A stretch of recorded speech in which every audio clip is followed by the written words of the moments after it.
វាទាំងអញ្ចឹងអាហ្នឹងគឺបញ្ហាមកពីអ៊ីនធឺណិតបងបើសិនជាមាន wireless អីយើងអាចដូរដាក់តាម wireless ក៏បានដែរតែកុំព្យូទ័រខ្ញុំអត់ connect បានអញ្ចឹងខ្ញុំប្រើតាម Wi-Fi VPN ណាដំបូងឡើយយើងចូល setting មកណាហើយយើងហៅពាក្យ network and internet តមកយើងធ្វើការចុចលើកន្លែង VPN តមកយើង add VPN មកដូចខ្ញុំណា Windows អីហ្នឹងមក connection name ហ្នឹងយើងវាយ VPN book មកទៀតកន្លែង server នេះយើងត្រូវចូលទៅកាន់ browser ថា VPN book នេះយើងចូលចឹងមកយើង scroll មកក្រោមនឹងអត់ TP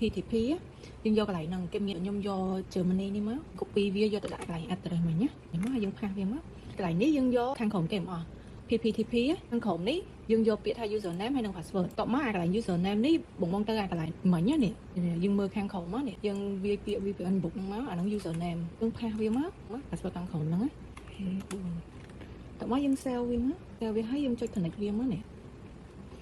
នេះវា connect ហើយណាបងមកយើងចូលទៅកន្លែង folder AK ហ្នឹងវិញ file location ហ្នឹងមកហើយយើងធ្វើការ repair វាគឺយើង run វាមកមកយើងចុច repair វាមកគឺវាបាន repair ហើយនេះបងនៅពេលដែលយើង repair វាហើយពេលយើង repair វាហើយយើងបើក AK យើងមកនេះយើងបើកវាមកនេះវាដើរបានធម្មតាវិញណាយើង start game ហើយនៅពេលដែលយើងចូល start game យើងចង់ disconnect អា VPN ហ្នឹងដាក់ internet របស់យើង Wi-Fi របស់យើងធម្មតា network របស់យើងធម្មតាក៏បានដែរចូលលេងបានធម្មតាអញ្ចឹងវីដេអូមានតែប៉ុណ្្នឹងទេអរគុណដែលបានមើលជួបគ្នានៅវីដេអូក្រោយបាយបាយ